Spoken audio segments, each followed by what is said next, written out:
चलिए तो आज बनाते हैं चोको लावा केक। इसके लिए हमें चाहिए बर्बन बिस्किट, 120 ग्राम मिल्क कंपाउंड और 1 कप मिल्क। अभी हमें बर्बन बिस्किट में से उसकी क्रीम सेपरेट करके बिस्किट पार्ट अलग लेना होगा।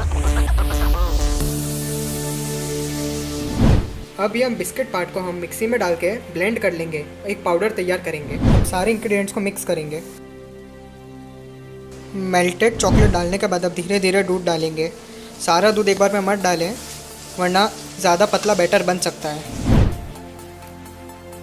अगर आपके पास सिलिकॉन के मोल्ड नहीं है तो आप एल्यूमिनियम के मोल्ड इस तरह बना सकते हैं।